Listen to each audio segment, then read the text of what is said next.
Bonjour à tous, je vais me lancer dans un Let's Play Civilization 6. Je suis accompagné de Max, ici présent. Bonjour à tous, on fait Civilization 6, un magnifique jeu. Pour tout vous dire, on a tourné une vidéo hier, mais après coup, je me suis rendu compte que la vitesse de la partie était en normal, et je me suis dit que on avait fait que 15 tours et qu'on pouvait recommencer en rapide pour que ce soit plus, qu'on Ouais, fasse donc plus dans de la première choses. vidéo, voilà, on a, on a fait juste 15 tours en normal. Moi qui ne connais pas du tout le jeu, bah, j'ai pu poser quelques questions et découvrir un peu justement, mais je reste j'ai des connaissances qui sont toujours très artificielles sur le jeu, donc je vais poser des questions tout au long pour justement Et découvrir pour vous, davantage. et pour vous indiquer par la même occasion, pour ceux qui ne connaissent pas forcément très bien le jeu. Pour les réglages de cette partie, je vais prendre Périclès en tant que dirigeant, tout le reste en aléatoire, une petite carte, j'ai donc changé la vitesse de la partie en rapide, réduit le nombre de cités-états de 2. La dernière fois qu'on avait tourné, on n'avait pas vu de cité-état, donc Max, normalement tu sais pas ce que c'est sur une carte continent, enfin des règles classiques. Et on lance.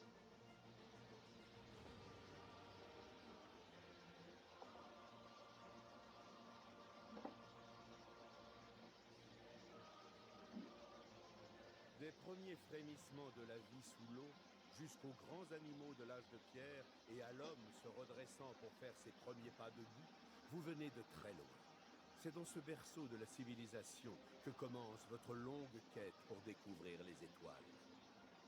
Votre talent d'orateur est un don inestimable, Périclès à la langue d'argent, dirigeant des Grecs. Grâce à lui, vous vous êtes assuré le dévouement d'une ligue d'États qui vous entoure de leur gloire.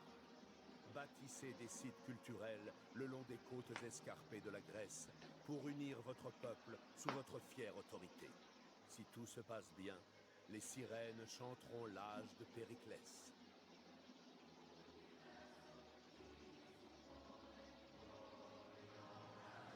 Votre Périclès, grand orateur. De la Grèce antique. Et on lance la partie. Alors, comme je l'avais expliqué dans la dernière vidéo à Max, mais je sais pas si ça avait été très compris. Chaque case du jeu a deux caractéristiques principales, potentiellement plus, mais première caractéristique, en tout cas, elle aura toujours deux caractéristiques, une de nourriture et une de production. Et le but en début de jeu, c'est de se mettre sur des cases qui comportent beaucoup de nourriture et de production. Donc généralement, quelque chose d'assez équilibré comme deux de nourriture et deux de production, c'est pas mal. Ici, on a deux de nourriture et trois de production, donc c'est une bonne case.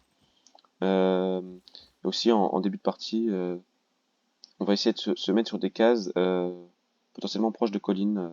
Dans le futur, ça pourra nous servir. Je vais pas rentrer dans le détail, mais en tout cas, c'est toujours intéressant. Euh, ici, je vais peut-être regarder un peu plus loin. Si on voit qu'on a de la pierre, du riz, du sucre, une ressource de luxe ici. Là aussi, c'en est une. Le problème, c'est qu'on n'a pas beaucoup de production. Peut-être qu'en bas, il y en aura plus. Je vais d'abord bouger mon guerrier. Ok. Ah, en vrai, ici, ça a l'air pas mal en bas. Je vais peut-être revenir sur mes pas. Bon, faut trouver un emplacement assez rapidement. Ok. Alors, qu'est-ce qu'on a vu? C'est vrai que si je me mets ici, il y aura pas mal de production, j'imagine. Il y a quelques collines, du cervidé, du blé, des montagnes après. Donc, en vrai, je pense que je vais me mettre sur cette case-là. Alors, je sais pas si c'est forcément le meilleur choix. Ouais, d'ailleurs, c'est ce qu'ils me conseillent, hein. Après, ici, je pourrais. Ouais, mais ici, il y aura pas de production, malheureusement. Ouais, je vais me mettre ici, au prochain tour. Ici, on va pouvoir continuer à se déplacer avec le guerrier. Et on a trouvé ce qui s'appelle un village tribal, une hutte, et quand on va passer dessus, ça va nous donner des bonus qui sont toujours bons à prendre. Et donc là, je vois que tu as des cases qui ont au plus 3 de nourriture ou 3 de production. Est-ce que c'est possible d'avoir des cases avec 3 ou plus? Plus que 3 en tout cas. Alors regarde sur cette case-là, on peut voir qu'il y a un gros icône, et en fait ça c'est une case qui a 5 de nourriture. Donc oui, il est possible d'avoir plus que 3, comme ici. Bon après il n'y a pas de production, mais quand même 5 de nourriture pour une ville c'est quand même pas mal. Euh, c'est vrai que là on a découvert une nouvelle ressource, d'ailleurs il me conseille de me mettre plutôt ici maintenant. Euh, je vais peut-être l'écouter. Après on perd un peu les collines qui étaient là-bas, mais on a plus de ressources. Non, je pense que je vais rester ici. On n'a toujours pas fondé de ville malheureusement, ça met un peu de temps. Donc on va faire environ une vidéo d'environ une quinzaine de tours je pense. Ok, donc là il nous dit, on est rentré dans la hutte et il nous propose les villageois nous ont donné un Eureka, c'est-à-dire une optimisation, c'est-à-dire qu'en fait pour ce dogme, ça s'appelle un dogme, genre j'y reviendrai plus tard, on mettra 40%, je crois, de temps en moins pour l'obtenir. Donc c'est toujours bon à prendre. Ici on va fonder notre première ville. Et donc à chaque fois que du coup tu vas tu découvres une de ces huttes tribales, elles te donneront donc enfin, il y aura un Eureka. Pas forcément. Il peut y avoir, ils peuvent nous donner une unité, comme par exemple un éclaireur ou un bâtisseur. D'ailleurs là, je vais former un éclaireur pour pouvoir explorer. Mais ils peuvent aussi nous donner juste de l'or, de la foi. Donc, je crois que, je pense pas qu'il y ait plus de choses que ça, mais en tout cas, c'est pas forcément un Eureka. D'accord, d'accord. Ici, on a fondé notre première ville, donc on va pouvoir choisir notre première technologie. Donc il faut la choisir en fonction de ce qu'on a sur le terrain. Ici je vois qu'on a du blé et du cervidé. Et donc on peut voir que l'arbre est plutôt grand. Et plus on avance, plus en technologie, plus on va avoir accès à des choses modernes et fortes par rapport à l'âge où on en est. Donc là je vais choisir de partir sur l'élevage. Parce que l'élevage, comme on peut le voir, nous propose de faire un camp. Et le camp, si on construit un bâtisseur, le bâtisseur va pouvoir exploiter cette ressource de cervidé et ça va nous faire. Alors si on fait un camp, je sais pas trop ce que ça va faire, mais ça va sûrement nous donner plus de production. Euh, on verra. Ou en tout cas, on va récolter cette ressource bonus. On peut passer le tour. Et donc de manière générale, est-ce que l'un est plus, enfin, est-ce que euh, pour la nourriture et la production, est-ce que l'un euh, est de manière générale plus important que l'autre, ou les deux se valent et il faut vraiment garder un équilibre? Alors, il faut toujours garder un équilibre. Les deux sont différents. C'est-à-dire que la production va nous aider à construire des choses dans notre ville, et la nourriture va nous aider à développer notre ville. C'est-à-dire que là, comme on peut le voir, on a une population de 1 dans la ville, et en rajoutant de la nourriture, plus on a de nourriture dans notre ville, plus notre population va augmenter. Et concrètement, avoir plus de population, comme on peut le voir, j'ai ici, quand je vais dans le menu de ma ville, enfin sur la visualisation de ma ville, j'ai un citoyen dans ma ville qui est normal et un citoyen en dehors que je peux placer sur les cases afin de les exploiter, de les travailler. Et ici, j'ai décidé de travailler cette case parce qu'elle comporte 2 de nourriture et 3 de production. Et en fait, plus j'ai de citoyens, plus je vais pouvoir exploiter de cases. Et les cases exploitées vont m'apporter de la nourriture et de la production par tour. Il y a des cases avec de l'or, comme celle-ci, qui vont m'apporter de l'or par tour. Mais grosso modo, plus j'ai de citoyens, plus je vais avoir de rendement et de production dans ma ville. Donc plus ma ville va se développer vite. Ici, si par exemple je décide de mettre euh, le citoyen, non pas sur cette case-là, mais sur une case où il y a 2 de nourriture seulement et 0 de production par rapport à celle-là, on peut voir que le temps de production de mon éclaireur va augmenter, car je produis moins à chaque tour. Ici, je passe de 7,3, de 4,1 à 7,3, donc ça réduit le temps de production.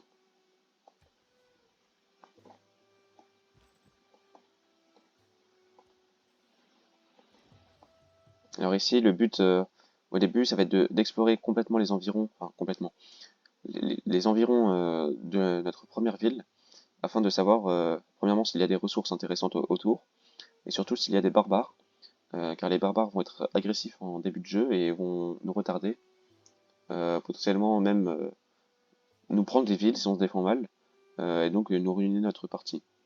Donc il faut vraiment être prudent vis-à-vis des barbares et explorer au maximum avant de se faire attaquer.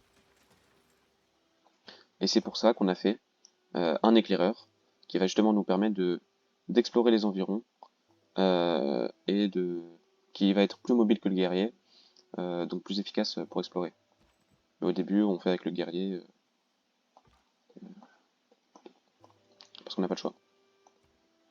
Et donc je sais que là pour l'instant t'es qu'au début de la partie, mais justement je m'avance un peu au niveau de la question, mais à quel stade de la partie tu pourrais penser à faire une deuxième ville ou d'autres villes en général? Bah alors en fait, il faut vraiment faire des villes très très tôt. Généralement au moins 3 dans les 30 premiers tours, voire plus, pour pouvoir snowball en fait, pour pouvoir euh, augmenter de façon, enfin sur le long terme. Donc bah là en fait, je peux pas encore faire de colon parce que pour faire un colon, il faut que j'ai de citoyens dans ma ville, parce que le fait de faire un colon va en supprimer un et je peux pas avoir une population de zéro dans une ville. Mais donc je vais pour l'instant partir sur la construction d'un monument, mais le colon peut-être dans après la construction du monument, je vais sûrement partir sur un colon en fonction de s'il y a des barbares à côté ou pas. S'il n'y en a pas, je vais partir sur un colon parce que j'aurai pas besoin de me défendre contre les barbares et s'il y en a, je vais peut-être faire un guerrier ou un frondeur à voir. Donc pour l'instant, je pars sur le monument. Comme on peut le voir, il me propose 2 de culture, il me coûte 40 de production, et les 2 de culture, euh, ça va nous permettre de débloquer plus vite tout ce qui est dogme. Donc les dogmes ont aussi un arbre, et donc dans la dernière vidéo, tu n'avais pas vu à quoi correspondaient les dogmes. Normalement, avant 15 tours, on devrait voir à quoi ça correspond. Donc je pars sur le monument. La science, ça améliore, ça accélère la technologie et la culture, ça accélère les dogmes.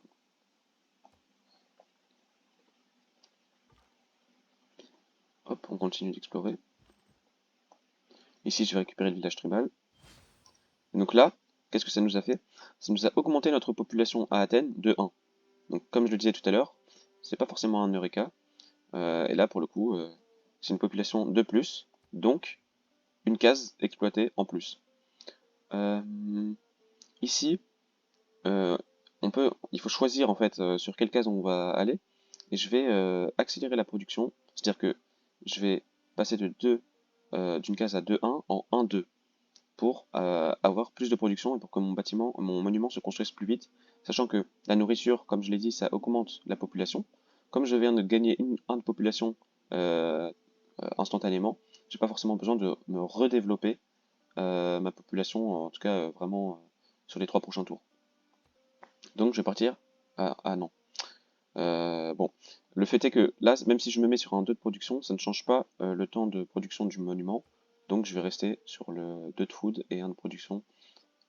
Parce que comme vous pouvez le voir, le monument reste toujours à 4 tours, alors que là, ça passe de 4 à 7. Donc je vais rester comme ça finalement.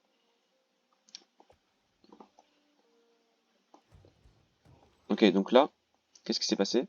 Je sais pas si vous avez vu. Euh, Ça c'est apparu. Et donc ça, c'est un avant-poste barbare. Euh, donc il va falloir l'éliminer le plus rapidement possible avant qu'il ne fasse apparaître des troupes. C'est un peu embêtant. Donc là, je continue d'explorer. Et qu'est-ce qui s'est passé? On a rencontré cette unité, qui est un barbare d'une cité-État. Donc maintenant, on a l'information qu'il y a une cité-État de type bleu, c'est-à-dire de type scientifique, qui est à côté de nous. Et donc une cité-État, on peut lui faire la guerre, on peut la battre, on peut faire des alliances avec elle. on peut pas marchander, mais on peut envoyer des émissaires. Et les émissaires, vous nous apportez des bonus. Ici, j'ai été le premier à découvrir cette cité-État. Ce qui veut dire que j'ai d'office un émissaire chez elle.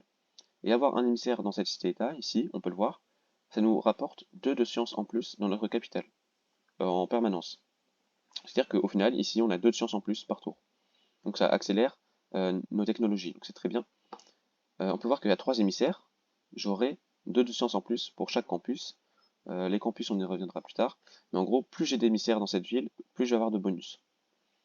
Il y a un bonus de suzerain, c'est-à-dire que les populations qui ont 3 émissaires, à partir de 3 émissaires, la civilisation qui a le plus d'émissaires dans cette cité-État va devenir son suzerain, et c'est un peu comme si c'était une alliance, on va dire.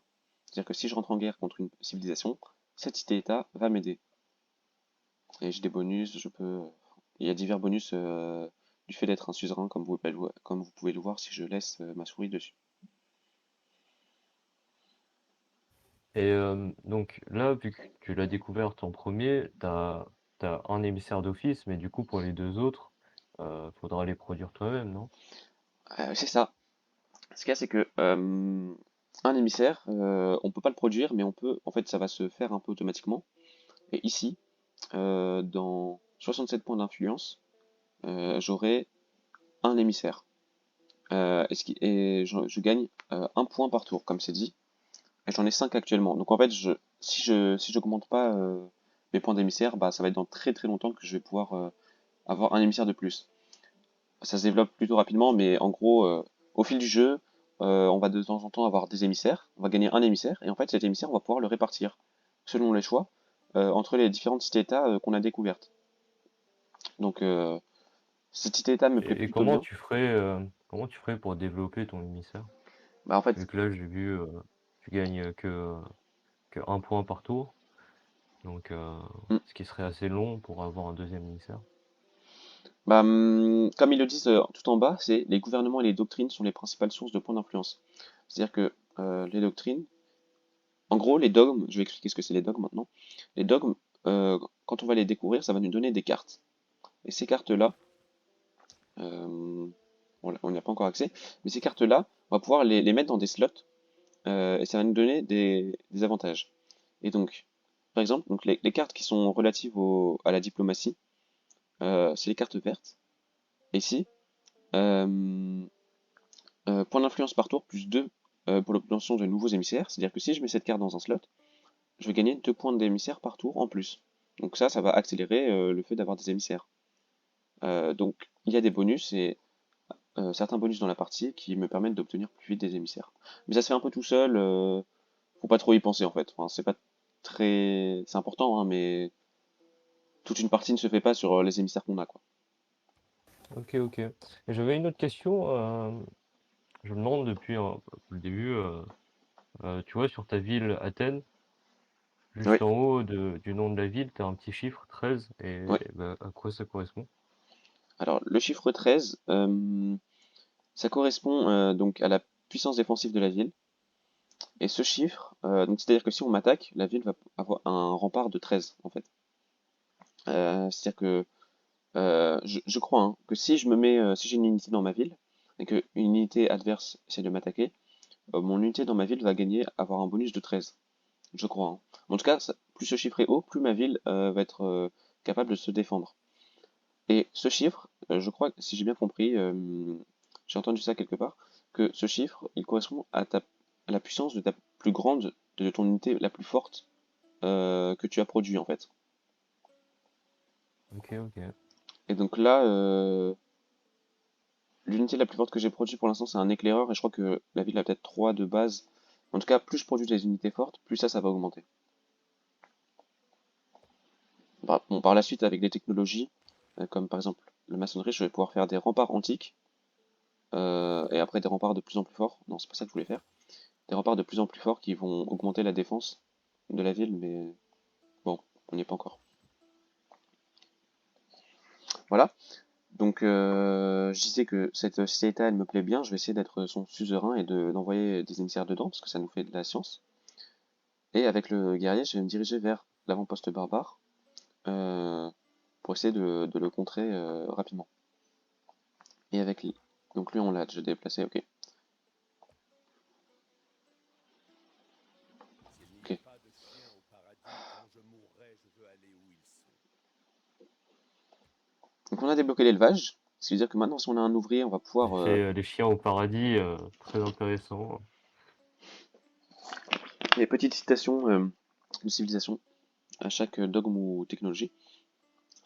Donc si j'ai un éclaireur maintenant, comme j'ai l'élevage, je vais pouvoir aménager cette case. Donc on voit que là on a deux très bonnes cases.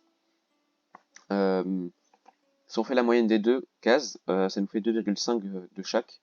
Donc c'est mieux que 2 de chaque, 2 de food et 2 de production. Là, si on fait la moyenne des deux, ça fait 2,5 et 2,5. Donc avoir ces deux cases dans notre ville est un gros plus en fait. Donc c'est très bien. Ici, on peut voir la mécanique du camp barbare, qui est d'envoyer un éclaireur aux alentours. Et en fait, si cet éclaireur repère ma ville, là il l'a pas encore repéré, il va avoir un petit point d'exclamation au-dessus de lui. Et quand il va revenir, il va signaler la ville et le camp barbare va faire apparaître des unités. Donc c'est pas trop ce qu'on veut. Euh, De toute façon, l'éclaireur barbare, tu peux l'intercepter pendant qu'il est sur le chemin du retour, non? Ouais, mais Ouais, bon, après, certes, mais il est quand même mobile, cet éclaireur. Et ça va être un peu tendu. Ça va être un peu tendu. Euh, ouais, là, je sais pas trop. Alors, on peut acheter des choses dans notre ville, mais là, on n'a pas assez d'or pour l'instant. Ouais, on va voir. On va continuer on va développer une autre technologie. Et on va peut-être faire le tir à l'arc, justement, pour pouvoir se protéger. Si jamais s'il y a d'autres barbares aux alentours, l'éclaireur, l'archer est plutôt puissant contre les barbares simples. On va voir ce que va faire l'éclaireur. Ok, donc là, je sais pas si vous avez vu, il a eu un point d'exclamation, c'est-à-dire qu'il a repéré notre ville. J'ai mis les déplacements rapides, donc on voit pas les animations. Euh, ok. Mais donc il a bien repéré notre ville et il va revenir et le signaler à son camp. Donc il va falloir agir vite. Ici, qu'est-ce qui s'est passé? La map est constituée de continents et mon éclaireur, à moi, a découvert un nouveau continent. Et ce qui fait que j'ai trouvé un eureka en fait en faisant ça. J'ai optimisé euh, le commerce avec l'étranger. Si on regarde ici, pour l'optimiser, il y avait une sorte de mission, une quête, qui est de découvrir un deuxième continent. Donc en fait, chaque technologie et chaque dogme a une manière de l'optimiser. Ici, ça avait été optimisé grâce au village tribal, et ben là, on a découvert une nouvelle manière de l'optimiser, qui est de remplir une quête. Donc là, par exemple, raser un avant-poste barbare nous optimisera cette tradition militaire.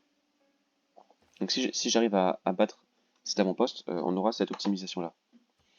Et donc, on peut voir avec le filtre continent que là, j'ai un continent en blanc et un nouveau continent en violet. Ouais, violet. Et donc en fait, bon, petit détail, chaque continent a ses propres ressources de luxe. Chaque continent a 3 ressources de luxe. Ici, on a vu la jade, les épices, je sais pas si on a vu la troisième, et le sucre, voilà, on a vu les 3. D'ailleurs, je peux peut-être, ouais. Il va falloir faire un colon plutôt rapidement, je pense. Après cette construction-là, je vais faire un colon. Et avec le guerrier, euh, ça va Et être donc, compliqué. ce nouveau continent que tu viens de voir, en fait, tu peux juste envoyer une troupe comme ça dessus. Il n'y a Oui, pas non, de restriction ou quoi. non, C'est non, il n'y a pas... rien du tout. Oui, je peux me balader, c'est juste que la map est séparée en continents. Donc là, on voit que l'éclaireur est en train de revenir à son camp. Je vais peut-être refaire un guerrier. Ouais, ou alors un frondeur. Ouais, je vais peut-être faire un frondeur. Parce que j'ai vraiment Où pas ça envie va se de... battre. Ah bah là, on est un peu obligé. Ah donc là, nouvelle cité-état découverte. Stockholm. Et on peut voir que je suis le premier à la découvrir, car j'ai directement envoyé un émissaire dedans. Donc, je l'ai pas dit, mais chaque cité-état a une quête à nous proposer. Et si on la réussit, il nous donne un émissaire gratuitement, je crois. Un ou deux. Je pense que c'est un, mais... Donc ici, si on forme un char lourd, on aura un émissaire gratuitement. Ça afficherait quoi si t'étais pas le premier à découvrir cette cité-état, justement? Bah, on n'aurait pas d'émissaire au départ. Là, j'en ai un dans chaque, et là, il y aurait zéro, et j'aurais pas ce bonus-là. Ok. Voilà. Ok. Alors que va faire l'éclaireur? Il va sûrement... Voilà. Si l'homme parvenu à toute sa perfection est le premier des animaux, il en est bien aussi le dernier quand il vit sans loi et sans justice. Aristote. Petite citation d'Aristote. Et donc là, on va savoir ce que proposent les dogmes. Comme je le disais, les dogmes proposent des cartes, et ces cartes, on va pouvoir les mettre dans des slots. Ici, normalement, un dirigeant classique n'a que ces deux slots-là, mais Périclès propose, a comme particularité, en fait, tous les dirigeants grecs ont comme particularité d'avoir un slot joker qui peut accueillir n'importe quel type de cartes. Parce qu'on peut voir que les cartes rouges vont dans les slots rouges et pas dans les slots jaunes. Donc les cartes rouges sont plutôt euh, pour le combat, et les cartes jaunes plutôt pour le développement des villes, pour l'urbanisme. Donc ici, je vais plutôt développer mon urbanisme, ça va me faire plus de production. La foi, ça va être important au début pour faire ce qui s'appelle un panthéon. Je pense pas qu'on va le faire, enfin, on va pas pouvoir le faire tout de suite. Et ici, je vais mettre puissance de combat contre les barbares, parce que là, je prévois de me battre contre les barbares. Et donc ces doctrines-là, tu peux les changer comme tu veux au fil de la partie, non? Alors, oui et non. Je peux les changer quand je débloque un nouveau dogme, en fait. C'est-à-dire que là, au prochain tour, je vais pas pouvoir les changer. En fait, je vais pouvoir les changer, mais ça va me coûter des pièces, de l'argent. Si je veux le changer D'accord. gratuitement, il faut que j'attende de débloquer toutes les nouvelles cartes et les nouveaux bonus d'un dogme. Donc on va continuer de se déplacer. Une troisième cité-État. Donc on est entouré par des cités-États. Et Zanzibar, qui est une cité-État monétaire, enfin plutôt économique. On est encore le premier à la découvrir. Ça nous propose plus 4 Oh d'or dans là la là, capitale. incroyable. Donc les cités-États, c'est plutôt pas mal. Euh, voilà. Donc là, est-ce que... Ouais, donc j'ai encore la puissance plus 5 contre les barbares. Euh, Après, je sais pas trop... Je vais peut-être attendre qu'il y ait mon frondeur. Je vais encore me retrancher. Je vais attendre qu'il y ait mon frondeur. Et s'ils m'attaquent, ils m'attaqueront. C'est pas forcément très grave. Hmm. Ok, donc c'est très bien. Ils se sont mis là. Ok. On peut passer le tour. Donc le frondeur est apparu. On va le rappliquer. On va le faire appliquer direct. En haut, on va continuer d'explorer. Et donc il y a un lac. Ok, je vais peut-être revenir par là. Ok, je regarde un peu. Après, ouais, ça va être compliqué de former une ville. Ouais, je vais peut-être former ma deuxième ville par ici, quand j'aurai un colon. Euh, Lui, je le battrai, mais après, lui il pourrait m'attaquer. Je vais peut-être attendre qu'il y ait le frondeur quand même. Alors ici, on va former... Alors j'hésite entre un bâtisseur et un colon. Ou même une unité. Mais normalement, on n'a pas besoin d'unité. En plus. Je vais peut-être faire un colon. Alors on va faire un colon. De toute façon, on peut toujours changer en cours de route la production.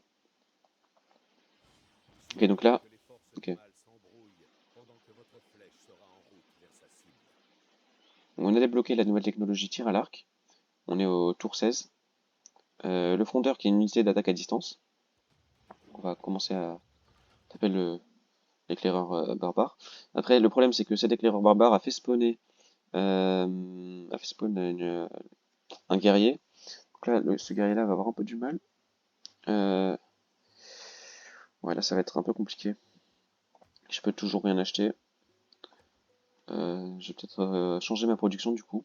Alors, la production du colon n'est pas perdue. La prochaine fois que je vais vouloir faire un colon, je pourrais toujours... je vais peut-être faire un archer. Ou alors un guerrier. Non, je vais peut-être faire un archer. La production du colon n'est pas perdue, hein. Là, on est au 16e tour. Je vais peut-être finir ce tour et on s'arrêtera là. Donc du coup, la prochaine fois que tu voudras produire un colon, ça sera plus court, c'est ça? Bah en fait, le tour que j'ai passé à commencer à produire ce colon, là, je vais peut-être pouvoir le montrer. Voilà, le colon, il mettra, il a sa barre de progression en fait. Donc avant c'était 5 tours, bah là c'est 4 parce qu'on a passé un tour à essayer de le produire. Je sais pas si c'est... T'as compris?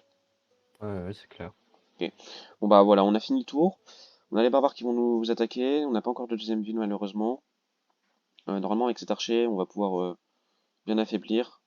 Le but de ce guerrier, ça va être de tanker. Pour l'instant, je vais pas engager le combat. Euh, on va attendre que les autres troupes rappliquent. On va tuer cet éclaireur déjà parce que c'est lui qui fait spawn. Et on reprendra peut-être... peut-être, hein, Max, si Max est... Peut-être, alors peut-être. Eh oui. Euh, et Max, un petit mot de la fin?